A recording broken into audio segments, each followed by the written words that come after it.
Hi, I'm Edwin Palmer. Welcome back to my channel. Today, I want to give you this.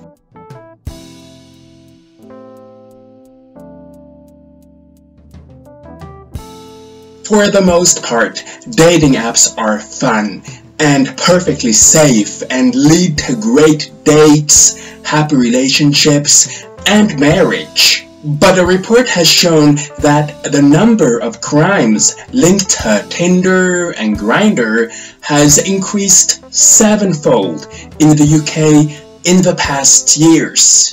In January 2016, there was an ongoing trial in the UK where a man was accused of drugging and murdering 4 men he met on Grindr between June 2014 and September 2015.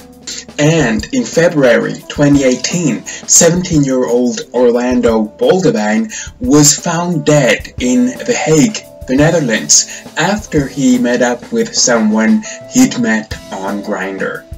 What are the most common crimes linked to dating apps?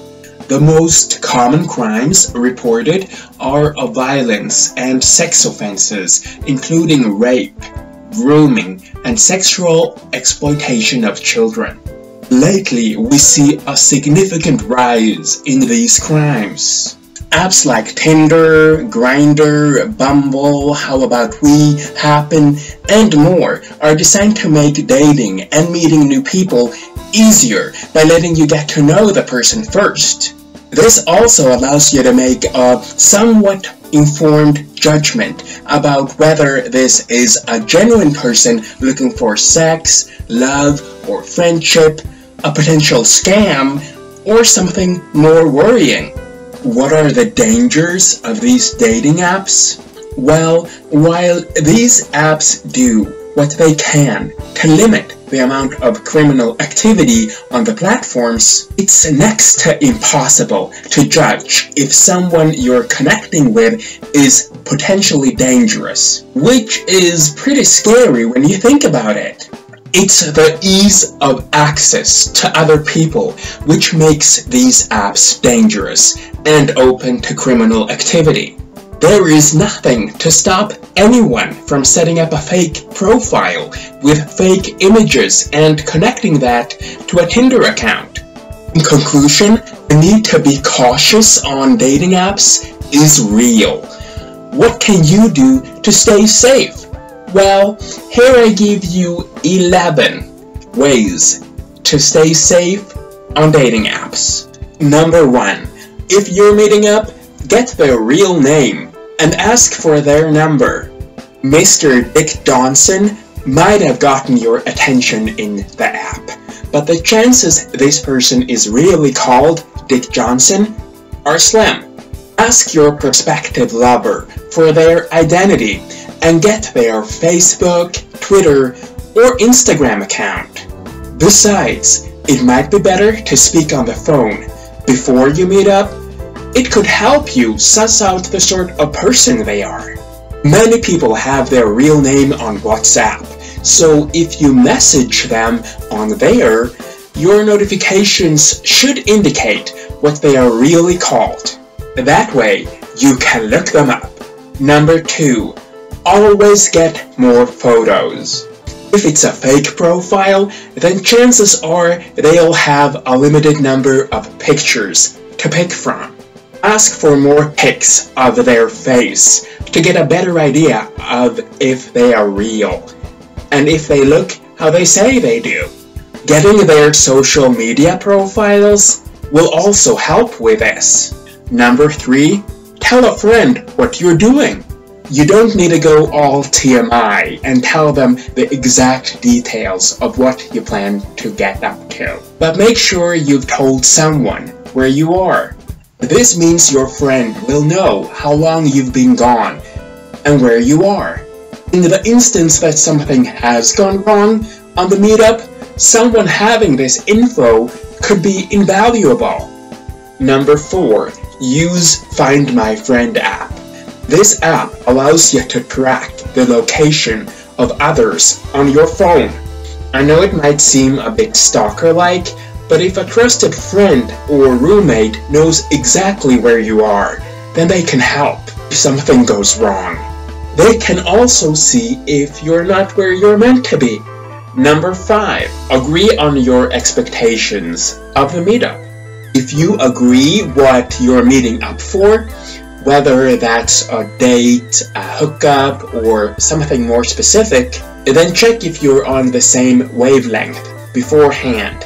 If it's sex, preferably agree what you want to do.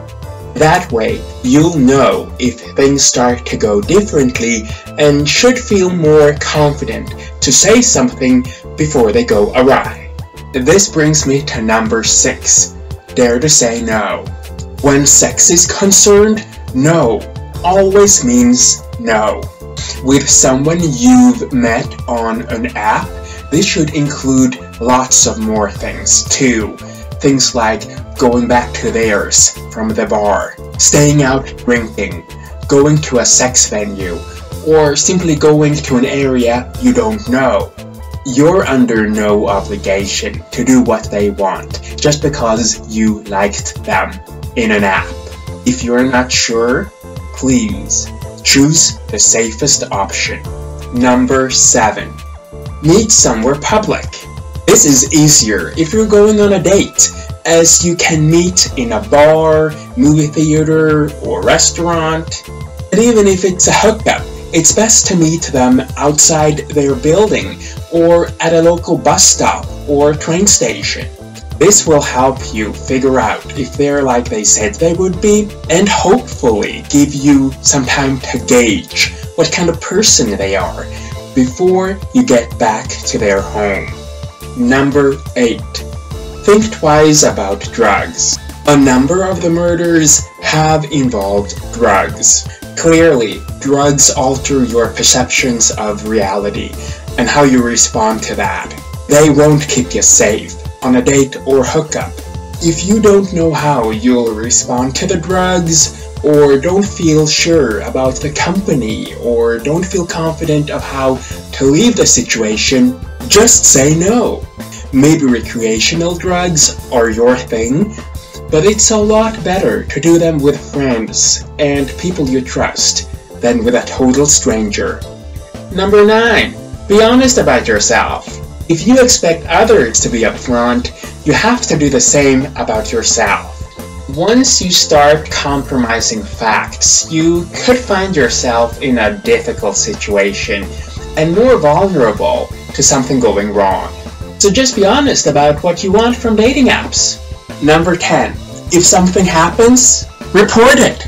Tell the people behind the app you used if someone wasn't who they said they were, or if they try to make you do something you didn't want to do. The more people who report fakers and fraudsters, the less chance they can proliferate and harm others. If someone does something illegal, like tries to threaten you, or doesn't take no for an answer, then report it to law enforcement. Just because you met in a dating app doesn't make an abuse any less real. Number 11. Think with your brain, not your horn. Is it really wise to go to a shady part of town you don't know late at night just to get laid? When you're done with the other tips on a hookup, just ask yourself if you'd take the risk if you weren't horny. It's not worth taking the risks in the long run for the sake of fleeting sexual satisfaction. You can always masturbate, and it's really healthy too. This information and all these useful tips come from these websites, and I've left these links to these websites below this video, so you can copy and paste the links into Google to read more about this topic. Now this video has come to an end. That was it for today's video. If you found the content of this video interesting, I'd be delighted if you subscribed to my channel. I'll be back next Friday with my book review of the #1 ladies detective agency. Till then, I want to say 3 things. Thank you for watching. Have a great day, and bye for now.